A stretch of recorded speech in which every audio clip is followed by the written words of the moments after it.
Voy a iniciar una nueva aventura ferroviaria con mi guía Brazzo de 1913 por la inmensa Australia. Viajaré en trenes casi infinitos por pendientes sobrecogedoras. Atravesaré montañas y desiertos. Nadaré sobre arrecifes de coral y caminaré por playas doradas. Durante mi aventura por este espectacular continente, descubriré el oro, la plata, el carbón y la lana que construyeron esta nación. Conoceré a sus pueblos indígenas y a sus héroes nacionales. Y descubriré los orígenes de los millones de inmigrantes que hoy en día se proclaman australianos.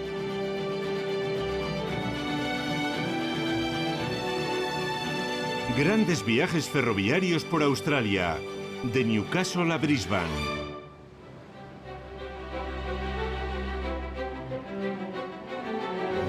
Voy a continuar mi aventura australiana desde la hermosa Sydney, viajando sobre las vías que tendieron los colonos británicos para descubrir la belleza y las riquezas de la costa este.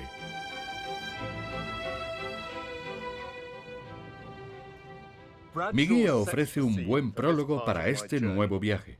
La exploración por el mero placer del descubrimiento dio sus frutos, y el desarrollo económico del continente siguió avanzando de forma imparable, impulsado por la expansión de la agricultura, el comercio y la industria minera. A comienzos del siglo XX, Australia explotaba enormes yacimientos minerales que habían elevado el nivel de vida de su exigua población. Y aunque el interior del país fuera bastante inhóspito, los australianos disfrutaban de sus puertos naturales y hermosas playas, donde dedicaban su tiempo libre, gracias a su corta jornada laboral, al ocio y el deporte.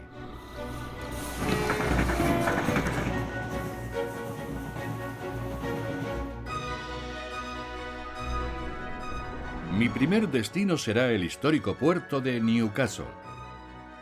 Después viajaré a Port Macquarie y a Kempsey para conocer a dos símbolos australianos.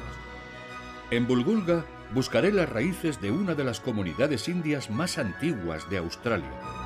Y tras disfrutar de la relajada atmósfera de Byron Bay, cruzaré la frontera de Queensland para viajar hasta Brisbane, su hermosa capital. Por el camino, conoceré a nuevos amigos. Hola, Grant. ¿Te gusta? Buen chico. ¿Él o yo? ¿Los dos? Viajaré en el tren más verde del mundo. Es la primera vez que voy en un tren impulsado por el sol. Y jugaré junto a una leyenda del rugby australiano. Un placaje con mucho ímpetu.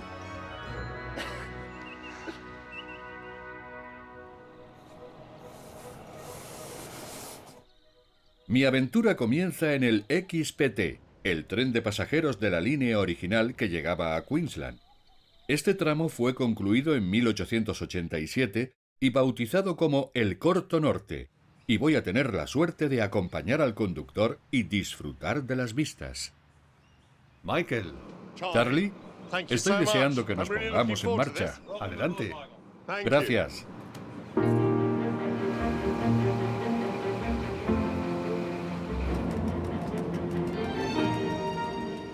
Este tren me recuerda mucho al HST británico de alta velocidad. ¿Hay alguna relación? Es el mismo tren, aunque este lleva una suspensión adaptada al relieve de Australia. Ahora estamos bajando una fuerte pendiente que va desde Cowan hasta el río Hawkesbury. La parte más emocionante. Es un tramo precioso y con mucha historia, y atraviesa 5 túneles. Ese pueblo se llama Brooklyn. Y delante está el río.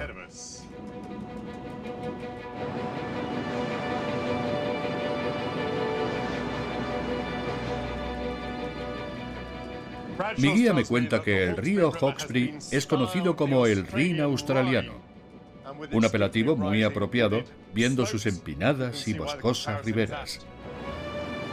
Este caudaloso río era un gran obstáculo para los viajeros ferroviarios del siglo XIX, ya que debían apearse en la orilla y cruzar el río en barcos de vapor para poder continuar el viaje en tren.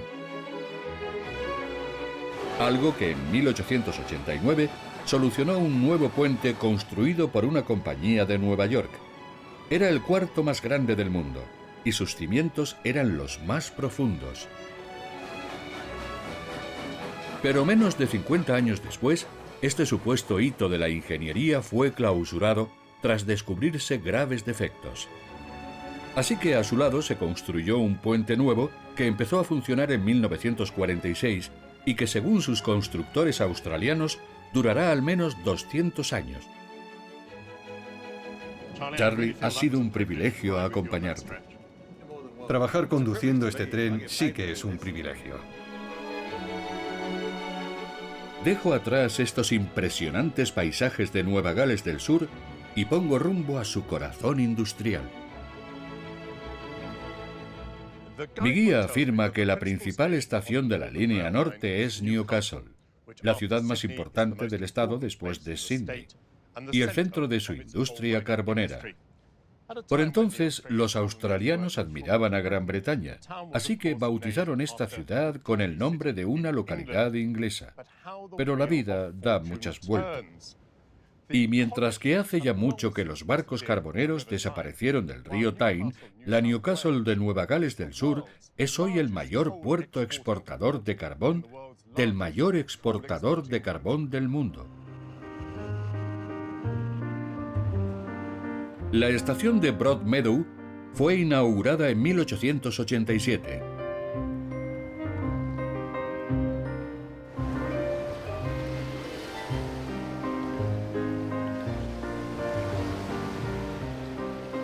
Newcastle fue la primera ciudad industrial de Australia y con una población que ya roza los 500.000 habitantes es la segunda ciudad más poblada de Nueva Gales del Sur.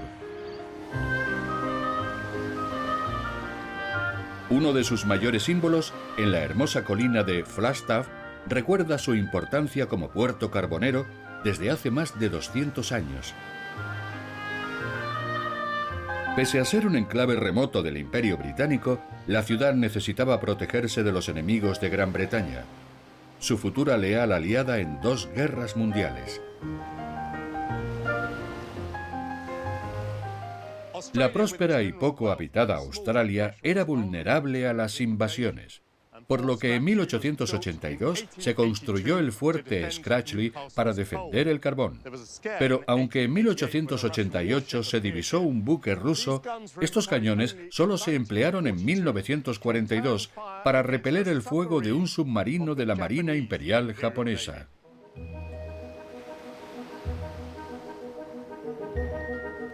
Newcastle tiene el mayor puerto de la costa este de Australia. Su superficie supera las 800 hectáreas y el 90% de su actividad se dedica al carbón, que llega aquí en trenes desde las minas del Valle de Hunter. Henry Deploy es el director ejecutivo de esta gigantesca empresa. Es un lugar espectacular. ¿Cuándo comenzó la historia del carbón en Nueva Gales del Sur? En 1797 se encontró carbón en Newcastle y apenas 3 años después ya se estaba exportando. Primero a Bengala y en menos de 5 años ya había envíos regulares también a Sudáfrica. El río Hunter fue apodado el Río del Carbón por los ricos yacimientos descubiertos en su valle. La primera mina permanente empezó a operar en 1804 con mineros convictos y después también con inmigrantes libres. Y así Newcastle se convirtió en un puerto próspero y en un motor de la economía australiana. El descubrimiento del carbón fue providencial en los inicios de la era del vapor. Así es. El carbón sigue siendo un pilar de la economía australiana y de Nueva Gales del Sur.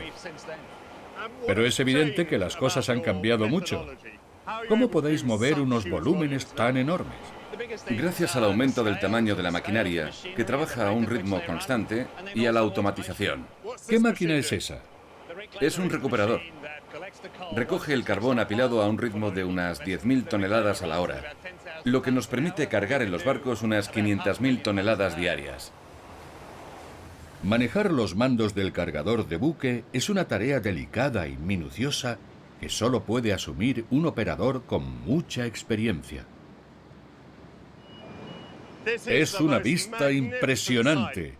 Nos encontramos sobre el barco moviéndonos sobre las bodegas de carga, lo que nos permite ver cuáles están llenas y apreciar las enormes dimensiones del buque. Es increíble.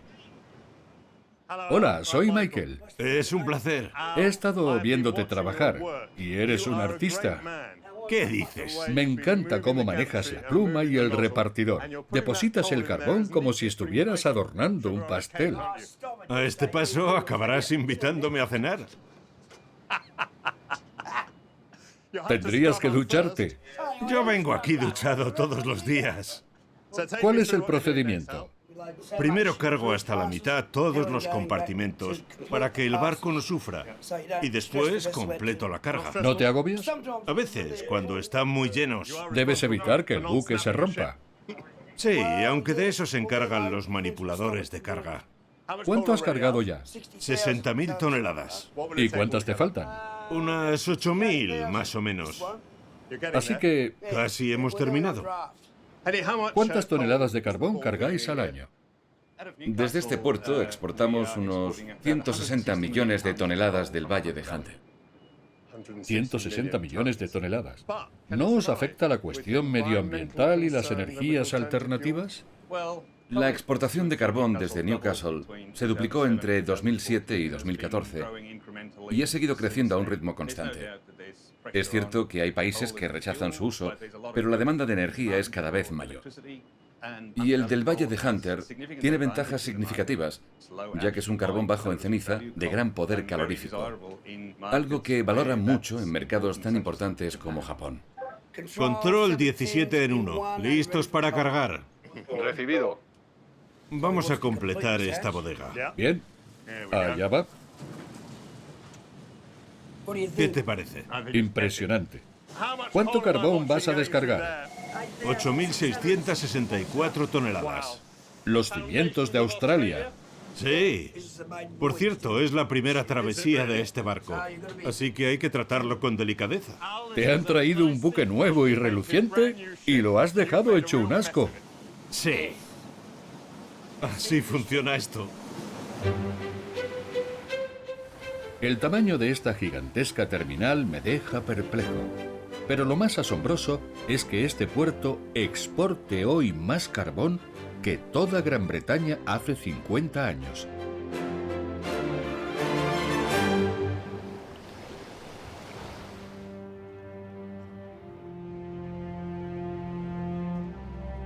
Continúo mi viaje en tren por la línea de la costa norte que conectó Sídney y Brisbane por primera vez en 1932. ¿Les apetece un té de Devonshire? Estupendo, suena perfecto. Gracias. Gracias a usted.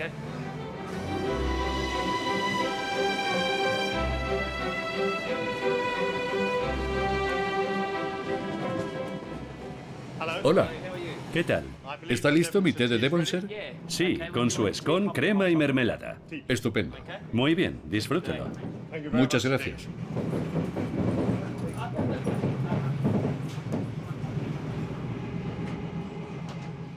Cuando me ofrecieron un té de Devonshire, soñé por un momento con una taza de porcelana e incluso una tetera. Pero estamos en el siglo XXI.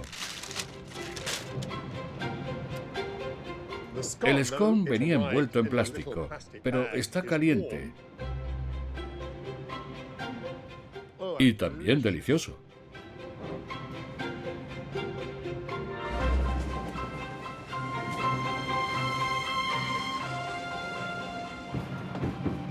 Señoras, Hola. ¿os importa si Claro. es un largo viaje? Sí, bastante. Unas 6 horas. Pero con la silla de ruedas es más cómodo el tren que el avión o el coche. Supongo que te ayudan a subir y bajar. Sí, y colocan una rampa. Son muy amables. Y además te traen un té. ¿Habéis probado el té de Devonshire?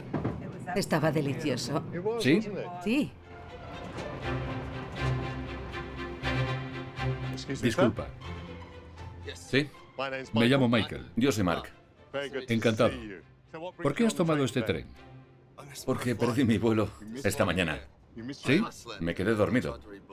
Y como para el siguiente vuelo faltaban horas, decidí coger el tren. Podría haber alquilado un coche, pero... ¿Eres antitren? ¿Qué va? Me encantan los trenes. Y aquí está la prueba. Siempre llevo conmigo la máquina y los vagones. Queda muy claro que no eres antitren. Además, el primer empleo que consiguió mi padre cuando llegó desde Hungría fue en el ferrocarril en Sydney. ¿Tu familia es húngara? Sí, y a todos nos encantan los trenes. Buen viaje. Gracias. Adiós.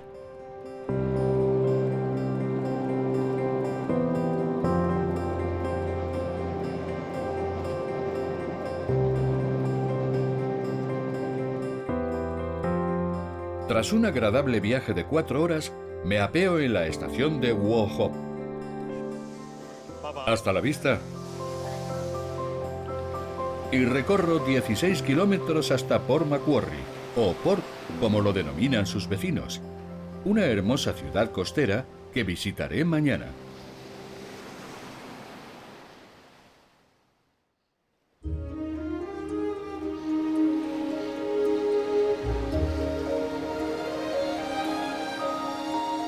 Port Macquarie señala el comienzo de la costa norte subtropical de Nueva Gales del Sur. La ciudad fue bautizada en honor de Lachlan Macquarie, el quinto gobernador del estado, y fundada en 1821 como una colonia penal británica. Pero hoy es un popular destino turístico perfecto para hacer surf y disfrutar de sus maravillosas playas. Como es habitual en Australia, también cuenta con numerosos restaurantes y cafés que ofrecen durante todo el año productos locales frescos. Así que para desayunar, voy a intentar conocer mejor la cocina australiana moderna. Hola. ¿Qué tal? Bien, me gustaría tomar fruta. Sí, ¿Qué es el açaí? es una baya ¿Sí? que mezclamos en un bol con frutas locales. Perfecto, tomaré eso. Gracias. Su açaí. ¿Qué lleva? Pera con pistacho, granola casera y nuestro pudín de chía, muy saludable. Espero que le guste. Me encanta. Gracias. Que aproveche. Supongo que en esta parte se esconde el açaí. Es delicioso. No es frecuente encontrar un plato tan apetitoso y tan bueno para la salud.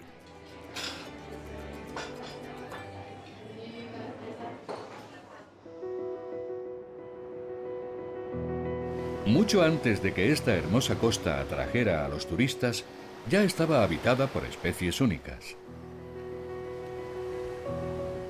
Mi guía afirma que todos los mamíferos de Australia, excepto los dingos, los murciélagos y algunos roedores, son marsupiales. Crecen en una bolsa materna. Y hay uno de ellos que a todos nos enamora porque parece un osito de peluche. Incluso durante algún tiempo se pensó que era un oso, algo que a esta criatura le habría causado una profunda indignación. Los primeros colonos ingleses se asentaron en la costa, lo que originó que hoy más de un 80% de los australianos viva a menos de 100 kilómetros del mar. Pero los animales salvajes de estas regiones pagaron un alto precio. En especial uno de los más icónicos, el entrañable koala, que vive en los bosques de eucaliptos del este y el sur de Australia.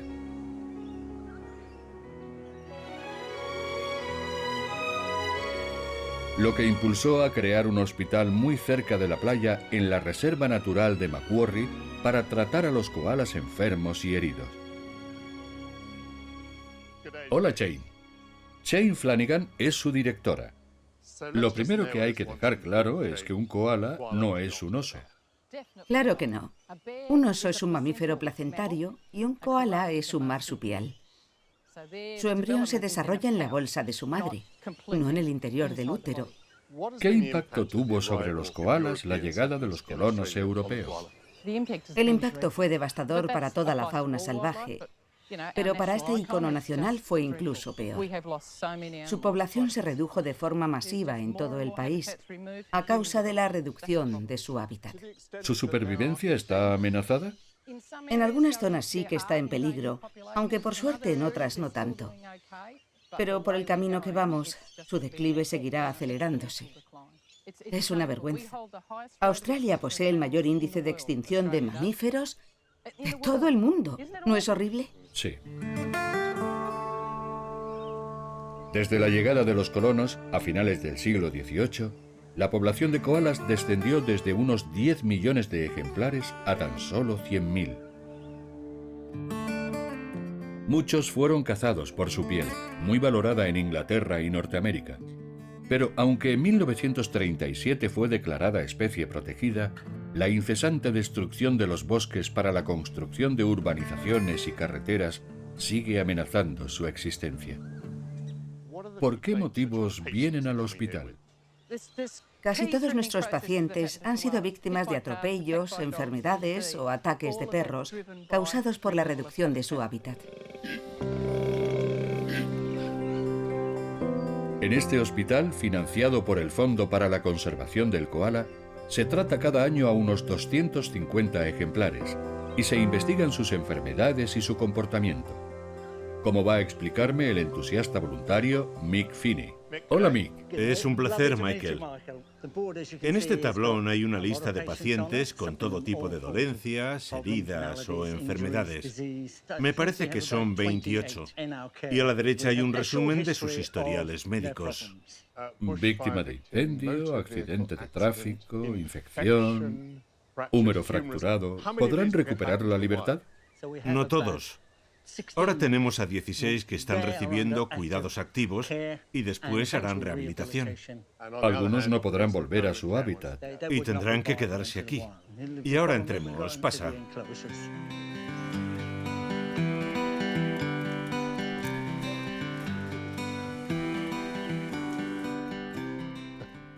Hola, ¿Qué tal? soy Michael. Encantada. Es un placer. ¿A quién tenemos aquí? Esta es Minnie. Un perro mató a su madre, pero por suerte ella resultó ilesa. Y desde entonces vive conmigo en mi casa. ¿Desde hace cuánto tiempo? 3 meses. 3 meses. ¿Y cómo está? Muy bien. Ya pesa 1,5 kilos. Cuando coja otro kilo volverá al hospital y elegirá un árbol del patio, su primer árbol, y ya no volveremos a tocarla. Es lo que llamamos deshumanización. Ya. Ahora cree que soy su madre. Sí. Pero cuando llegue el momento, no tardará en acostumbrarse a prescindir de mi ayuda. No es la primera vez que hace esto. Llevo aquí 17 años. Lo he hecho muchas veces. Es maravilloso ver cómo crecen y se recuperan con nuestra ayuda. ¿Podría tocar a Minnie? Acaricia su lomo. Verás qué suave es. Es una suavidad increíble, extraordinaria. Es la primera vez que hago esto. Nunca había conocido a un koala. ¿Podría mirar de cerca su carita? Sí. Hola, Minnie.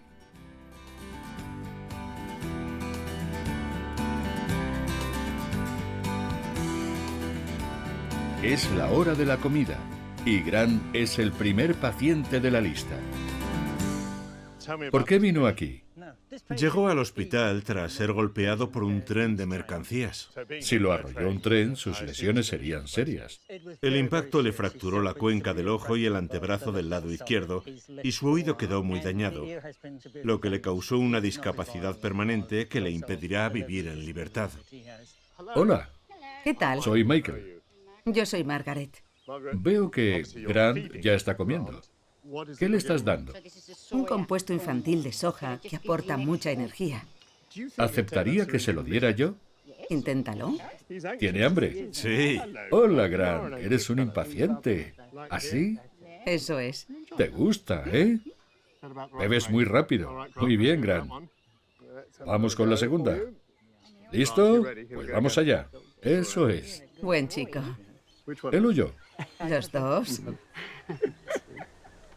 Es maravilloso. Ahora entiendo por qué os gusta tanto hacer esto. La mayor satisfacción para los trabajadores del hospital es poder devolver a un koala recuperado a su medio natural. Y hoy le ha tocado a Grandullón. Este parece el árbol ideal, porque en él podrá alimentarse y está en su territorio. Así que vamos a dejarlo en la base. Grandullón establecerá su territorio en este pequeño grupo de eucaliptos y en sus ramas pasará durmiendo hasta 18 horas al día. ¿Qué va a pasar ahora? Son impredecibles. Es posible que no le guste el árbol que he elegido y después de pensarlo, escoja otro. Muy bien, parece muy tranquilo. Ahora lo levanto un poco para que se agarre al árbol. ¿Se ha parado? ¿Crees que le gusta? Digamos que se lo está pensando. Ha salido disparado y está a punto de desaparecer. Es maravilloso. Me encanta hacer esto. Tras conocer a estas cautivadoras criaturas, aún aprecio más el enorme esfuerzo de doctores y voluntarios para proteger su futuro.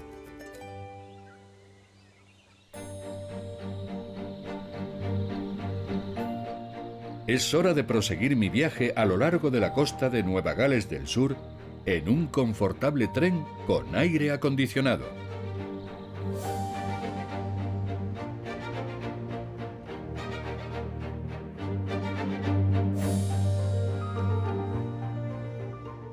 Mi guía contiene este aviso. Hacia mediados de noviembre llega el verano.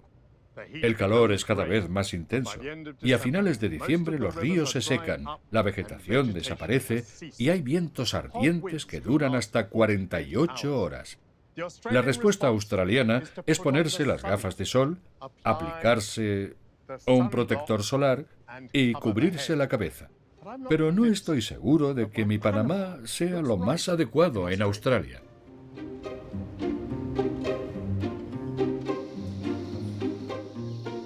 Por suerte, mi tren me ha traído a Kempsey, una localidad rural fundada en 1836, a mitad de camino entre Sydney y la frontera con Queensland, que en sus orígenes fue un centro maderero, después se dedicó a la industria láctea, y hoy sigue siendo la sede de una empresa que fabrica los típicos sombreros australianos, desde la década de 1870, cuando su fundador vio la posibilidad de hacer negocio con los colonos de piel clara. Steven, Michael, encantado. es un placer.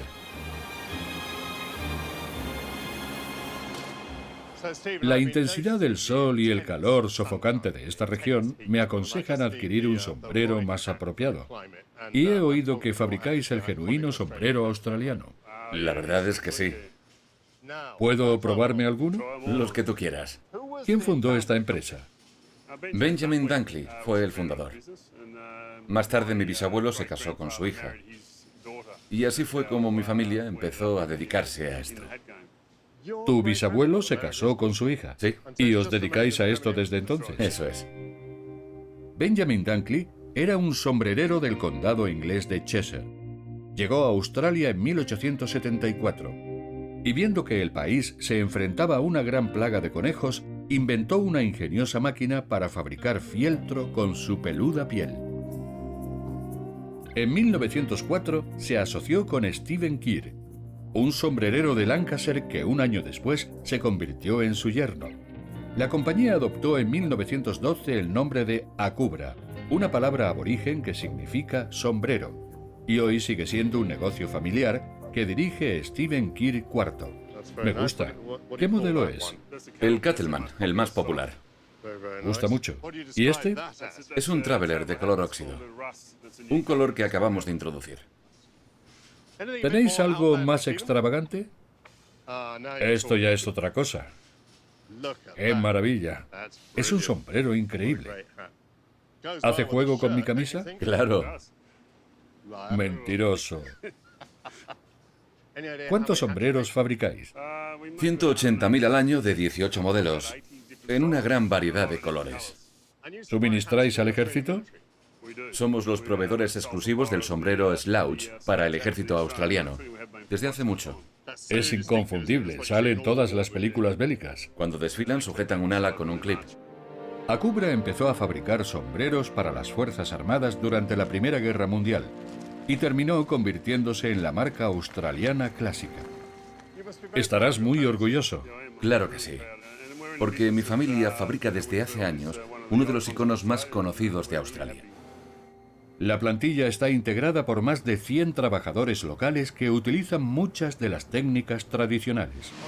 Más de 100 pares de manos intervienen en el largo proceso de confección de un sombrero. Hola, ¿Qué tal? Soy Kev. ¿cómo estás? ¿Cuál es tu labor aquí? Moldear las copas. Darles la forma y el tamaño correctos para que pasen a la siguiente fase. Lo coloco aquí y selecciono el molde adecuado.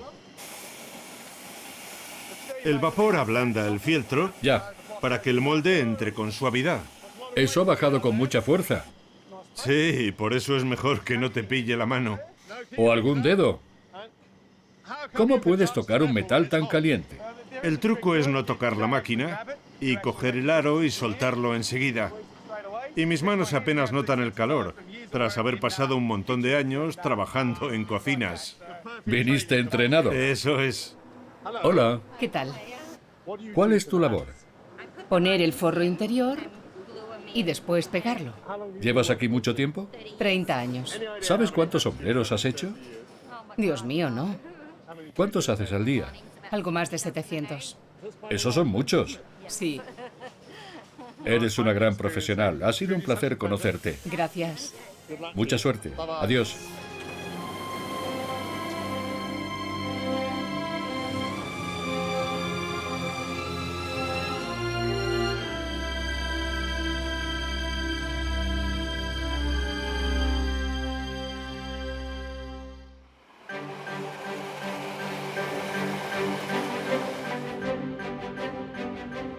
De nuevo a bordo del tren, siguiendo la costa de Nueva Gales del Sur, me dispongo a hacer una parada en Coffs Harbour para conocer Bulgulga. Después visitaré Byron Bay y pondré fin a mi viaje en Brisbane, la capital de Queensland. Aunque esta línea suele ir muy cerca de la costa, solo ves el mar en contadas ocasiones. Pero aquí, al norte de Nambucca Heads, al pasar lo que llaman el agujero en la pared, podremos ver por un momento la playa Snapper y el océano. Vamos a cruzar el puente.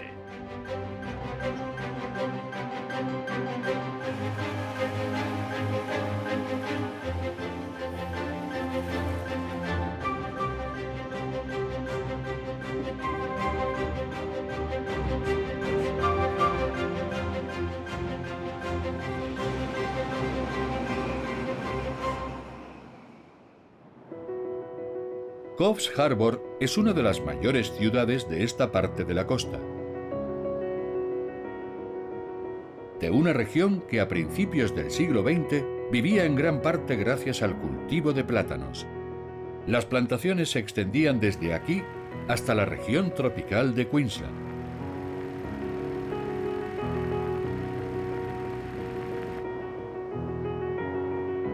A 25 kilómetros de Coffs Harbour se encuentra Bulgulga, donde descubro una próspera comunidad Sikh y este hermoso templo dedicado a Gurú Nanak, construido hace medio siglo. Los Sijes llegaron a Australia para trabajar en los campos de caña de azúcar de Queensland durante la década de 1890, poco antes de que se promulgasen las leyes para impedir la entrada a los no europeos con el fin de mantener una nación blanca. Y después vinieron a esta región para trabajar en las plantaciones de plátanos mientras los australianos combatían en la Segunda Guerra Mundial. Ras Mirbati nació en Bulgulga y ha escrito la historia de su comunidad. ¿Cuántos miembros tiene esta comunidad Sikh? Somos unos 1500, pero cualquier turista pensará que no hay más que sijes en Bulgulga al contemplar en todas partes los atuendos tradicionales, los grupos de hombres charlando y nuestro hermoso templo. La cultura sij es muy visible. ¿Vuestra comunidad intenta mantener sus tradiciones? Cuando yo era pequeña, los sijes que vivían aquí intentaban integrarse en la cultura occidental. Yo nací en Australia y no viajé a la India hasta los 26 años para asistir a una boda. Entonces no había muchos indios en este país y el concepto de lo indio era algo muy lejano. Pero hoy en Bulgulga defendemos nuestra identidad cultural y religiosa porque estamos orgullosos de ella. Así que, en lugar de debilitarse, la cultura sikh se ha fortalecido aquí con el paso del tiempo. Cada vez es más fuerte. Mucha gente nos dice que somos incluso más tradicionales que los sijes del Punjab. Y eso es porque nuestros jóvenes están descubriendo sus raíces. ¿Por qué elegiste vivir en Bulgulga? Yo nací y crecí en Australia, en una familia mixta, con una madre muy tradicional que había venido directamente del Punjab y un padre indio criado en Australia. Por eso en mi familia siempre hubo una mezcla de las dos culturas. Después fui a la universidad y viví en Sydney, pero cuando nació mi hijo decidí volver a Bulgulga porque quería criarlo en nuestra cultura. Y me encanta vivir aquí, porque puedo ser yo misma manteniendo un pie en cada mundo.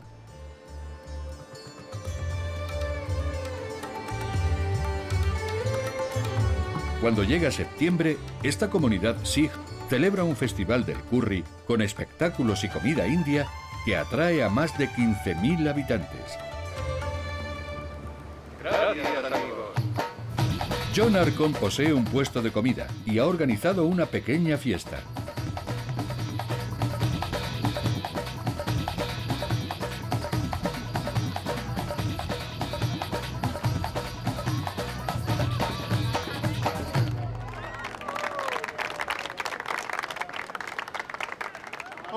¿Qué estás cocinando? Un delicioso curry de gambas. ¿Qué ingredientes y especias lleva? Un poco de arroz, un poco de chile verde y también chile rojo. ¿Lo habéis probado? Todavía no. Usted primero. Lo estoy deseando. ¿Es el picante? ¿No? ¿Me habéis dado el picante? Muy rico. En la India, si algo te gusta, debes hacer este ruido.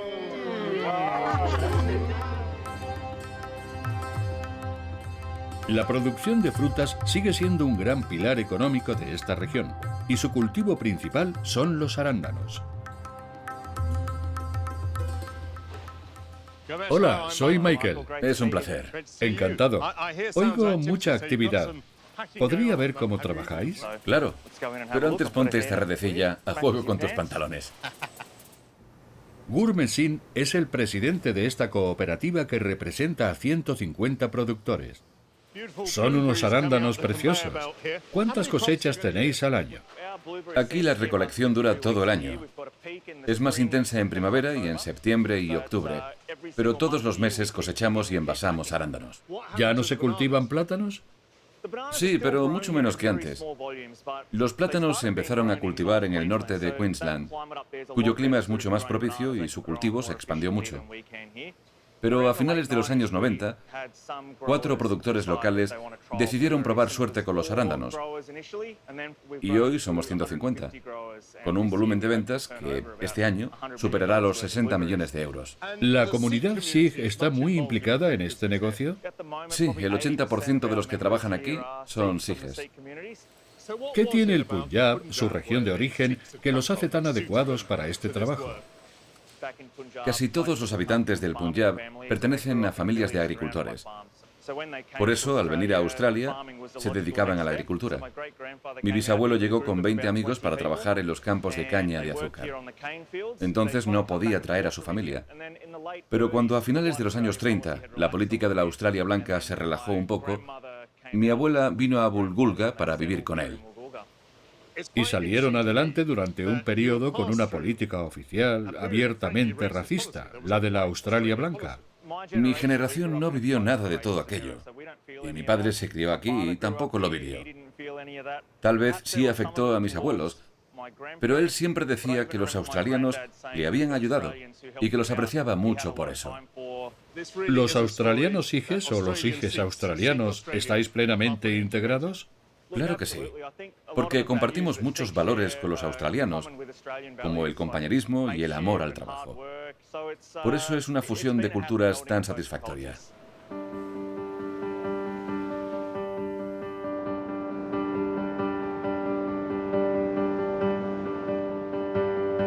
Continúo mi aventura ferroviaria rumbo al paraíso de mochileros de Byron Bay.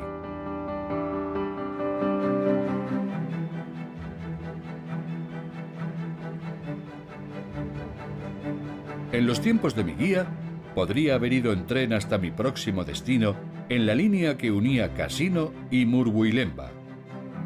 Pero la mejora de las carreteras desanimó a los viajeros ferroviarios y la línea dejó de operar en 2004, 110 años después de su inauguración. Así que recorreré en coche los 80 kilómetros que me separan de Byron Bay. E iniciaré mi exploración mañana tras disfrutar de un sueño reparador.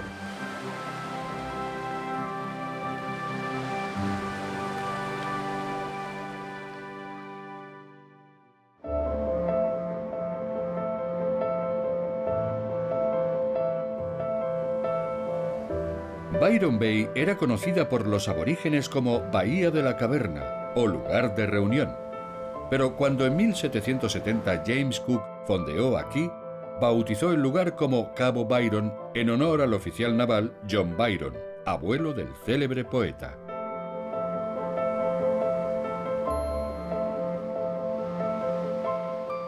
¿Cuánto mide el puente que une Australia y Nueva Zelanda?, me preguntaron una vez en el colegio. Era una pregunta trampa, porque aquí estoy, en el punto más oriental de Australia, y Nueva Zelanda se empeña en permanecer oculta a nuestra vista. Si hubiera un puente, mediría más de 2.400 kilómetros.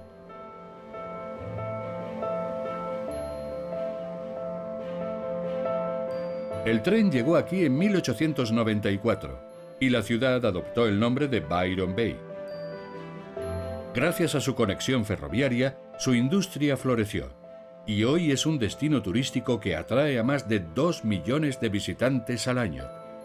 Mi guía dice que viajar a Australia con frecuencia es una excelente forma de mejorar la salud y recuperar el vigor perdido.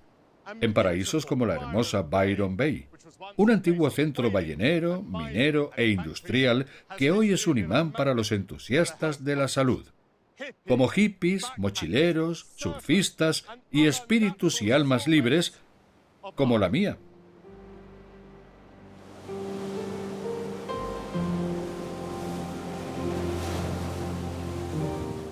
Byron Bay se hizo famosa en los años 70 por su hedonismo vinculado a la llamada Era de Acuario y sus festivales de música. Y hoy sigue atrayendo a los que buscan una forma de vida alternativa. Como Karen Wilson, que vino desde Francia hace 15 años y enseña meditación. ¿Por qué te quedaste en Byron Bay? Me encantó la playa y el paisaje. Es un lugar precioso y la gente es muy agradable y posee un espíritu comunitario muy intenso. ¿Qué tipo de gente vive aquí?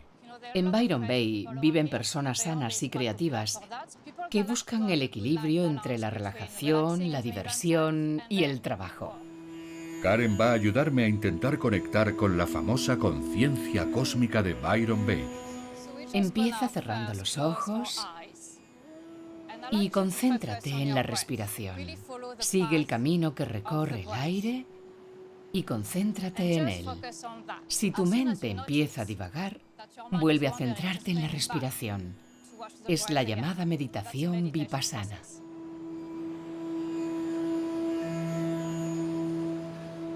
¿Cómo te sientes? Bien, aunque me falta práctica. Claro. Cuando mi mente se dispersaba, recordaba tus palabras y visualizaba cómo el aire llegaba al diafragma. He vivido un hermoso momento de paz escuchando el ruido de las olas. Genial. Gracias. A ti. Byron Bay es un paraíso en el que reina la calma y en el que existe un tren diseñado para un país que, casi en su totalidad, disfruta de más de 3.000 horas de sol al año. He aquí una visión celestial, un antiguo tren primorosamente restaurado y pintado con una elegante combinación de granate y crema. ¿Hay alguien a bordo? Buenos días. ¿Sois Tim y Jeff? Soy Jeff. Y yo, Tim, bienvenido. Jeff Clark dirige la compañía ferroviaria que circula por la antigua línea de Murwilembah desde el norte al centro de Byron Bay con este tren de 1949 que ha sido transformado por los talleres Lithgow, la empresa de Tim Elderton. Háblame de este tren. Fue el primero de una serie de automotores construidos para los ferrocarriles de Nueva Gales del Sur. ¿Tiene algo de especial? Sí, que lo hemos solarizado. Es el primer tren solar del mundo. Funciona al 100% con energía solar. Increíble. ¿Y qué potencia tienen los paneles? 6 kilovatios los que van en el techo del tren y 30 kilovatios los que hemos colocado en el techo de la cochera, a los que conectamos el tren una vez al día. Así que lo enchufáis una vez al día, como si fuera un coche eléctrico. Sí. Aquí hace mucho sol, pero ¿es fiable al 100%? Por el momento sí. Toquemos madera. ¿Damos una vuelta? Claro. Genial.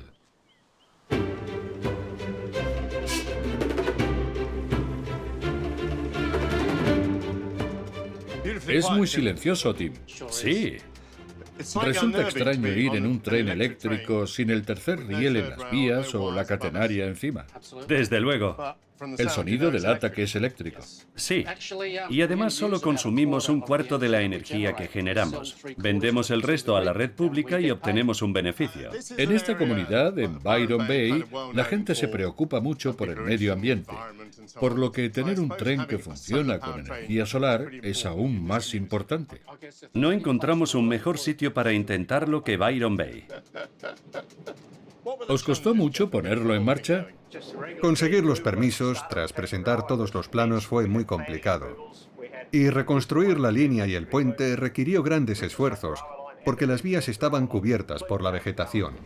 La línea empezó a operar en 2017 y realiza 9 viajes diarios de ida y vuelta y un servicio nocturno los fines de semana.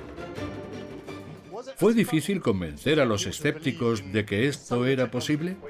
Algunos decían que era una locura, que un tren no podía funcionar con energía solar. Pero aquí está la prueba. ¿Tuvieron que aceptarlo? Sí. ¿Es tu famoso puente? Sí.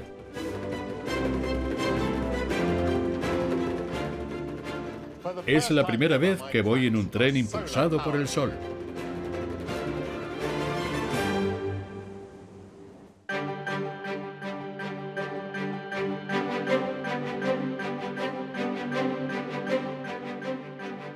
Tras despedirme con tristeza de Nueva Gales del Sur, cruzo la frontera de Queensland, el segundo estado más grande de Australia. Su superficie es 7 veces superior a la del Reino Unido, y sus 7.000 kilómetros de costa se extienden hasta el extremo norte del continente.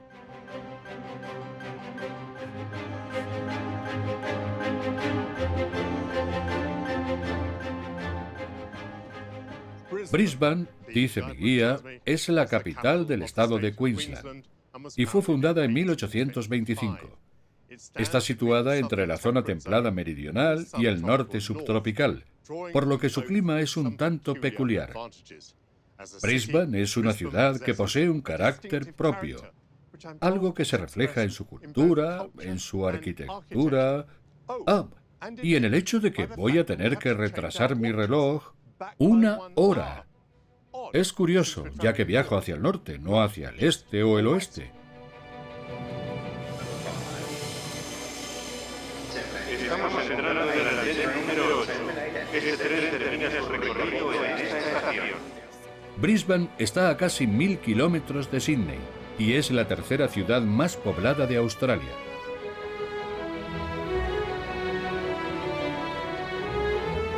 Fue erigida a orillas del río del mismo nombre y acogió a 1 millar de convictos. Casi 40 años después de que los primeros presos llegaran a Sydney, se estableció aquí la penitenciaría de Bahía Moreton para reclusos conflictivos y reincidentes. Pero en 1842 cerró sus puertas, empezaron a llegar colonos libres y en 1859 se convirtió en la capital del estado. Mi guía explica que Brisbane no fue una ciudad planificada y que el trazado de la elegante Queen Street fue determinado por la construcción de un cuartel cuando gran parte de la ciudad actual estaba cubierta por campos de maíz. Esto es lo que mi guía llama el colosal edificio del tesoro. Pero Brisbane prefiere ser más conocida hoy como una ciudad moderna que como una ciudad histórica. Sin embargo, fue algo creado en el pasado lo que otorgó a Brisbane una dulce fama. Todo empezó aquí, en la antigua residencia del gobernador, como va a contarme la encantadora Pia Robinson. Hola, Pia. ¿Cómo estás? Es un placer. ¿Qué es esto que acompaña al té? Es un delicioso bizcocho Lamington. Lamington. Un curioso nombre. ¿Por qué se llama así? Por Lord Lamington y su esposa, Lady Lamington. Lord Lamington fue el 8º gobernador del estado de Queensland. El aristócrata londinense y su esposa Mary establecieron aquí su residencia en 1896. ¿Lord Lamington era repostero? No. No creo que nadie le viera nunca entrar en la cocina. Lo que ocurrió fue que el matrimonio contrató al famoso repostero francés Armand Galland. ¿Y él inventó el pastel? Eso pensamos. Lady Lamington solía recibir a mucha gente a la hora del té. Y el jefe de cocina debía tener siempre algo preparado para agasajar a un gran número de invitados. Algo que se pudiera hacer en un espacio de tiempo razonable y, sobre todo, en grandes cantidades. La receta más antigua de este bizcocho se publicó en 1900 en la revista Vida Campestre de Queensland. Y el Día Nacional del Lamington se celebra todos los años el 21 de julio. ¿De qué está hecho? Buena pregunta. Es un bizcocho de mantequilla con una cobertura de chocolate y coco. Es el genuino pastel australiano y todos lo adoramos. Es nuestro dulce más icónico. Me encanta su aspecto y es muy esponjoso. Voy a probarlo. Chocolate y coco, qué maravilla. Hay que dárselo a vuestra selección de cricket para que deje de ganarnos.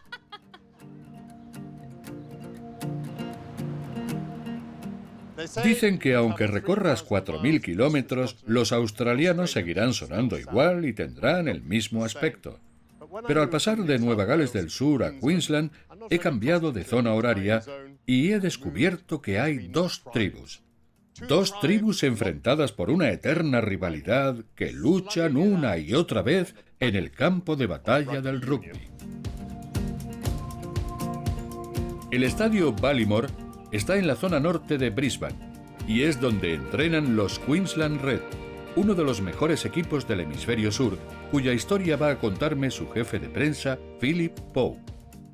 Háblame de este estadio. Ballymore es la sede espiritual del rugby en Queensland. Fue construido en 1967 y aquí entrenamos 7 días a la semana. Nosotros jugamos en el estadio Suncorp, donde se celebran los partidos internacionales. A los Red. It's this stadium that has the big memories. Absolutely. This is where many of them met their wives on the hill over here, and this is where they feel most comfortable.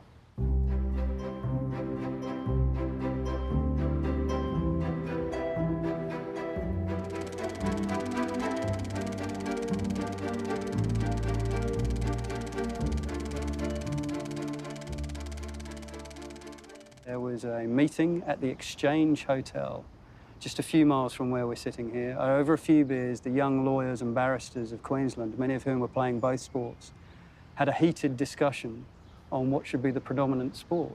That night, the Northern Rugby Union was created, and that became the Queensland Rugby Union. Y casi 140 años después, aquí estamos. ¿Qué trascendencia tuvo aquella decisión? Queensland jugó al rugby contra Nueva Gales del Sur durante más de un siglo, antes de que ningún otro estado empezase a participar. Los urbanitas de Sydney son nuestros mayores rivales. Siempre ha habido mucha pasión desde los primeros encuentros. La eterna rivalidad entre Queensland y Nueva Gales del Sur lo es todo para nosotros. Si el estado de Queensland no hubiese adoptado el Rugby Union, ¿no existiría esa encarnizada rivalidad con Nueva Gales del Sur? Ni existiría la selección australiana, porque Nueva Gales del Sur no habría tenido a nadie con quien jugar. Esos disputados partidos fueron el origen en Australia de la cultura internacional del rugby. Gran Bretaña también adoptó el Rugby Union. Sí, hubo un partido en 1888 que fue tal vez el más famoso que disputaron en aquella época Queensland y Gran Bretaña. Ganasteis por muy poco, pero fue un encuentro épico que ayudó a cimentar el Rugby Union en este estado. Uno de los jugadores de Queensland que disputó aquel partido fue William Eason, que tras zarpar de Liverpool a los 26 años, había iniciado una nueva vida en Australia. Hace 2 años su familia encontró esta antigua gorra, que tiene bordado el año 1888, la fecha del partido. William fue uno de nuestros primeros jugadores. Es un maravilloso trofeo. George Smith fue capitán de los Wallabies, que es el apodo de la selección de Australia, y se incorporó a los Reds en 2018. Hoy está entrenando a los más jóvenes y me ha invitado a acompañarlos. George, soy Michael. ¿Cómo estás? Es un honor. ¿Cuántas veces jugaste con la selección? Jugué 111 partidos durante 10 años. Jugar tanto tiempo con los Wallabies fue algo maravilloso. ¿Ganaste a Inglaterra alguna vez? Muchas. Pero vosotros nos ganasteis aquí la Copa Mundial de 2003.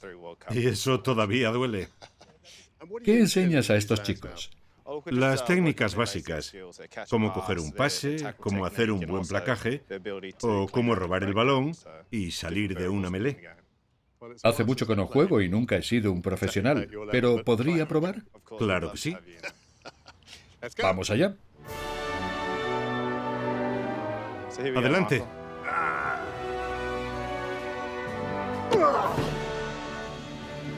Tumbado. Muy bien. Fantástico. Me siento liberado.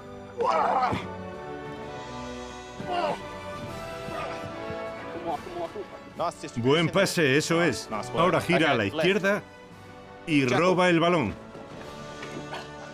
Róbalo. ¿Otra vez? Buen trabajo, Michael. Fantástico. Sobre todo en los placajes. Sin piedad y muy agresivo. Fui político, es algo natural. Gracias. A ti.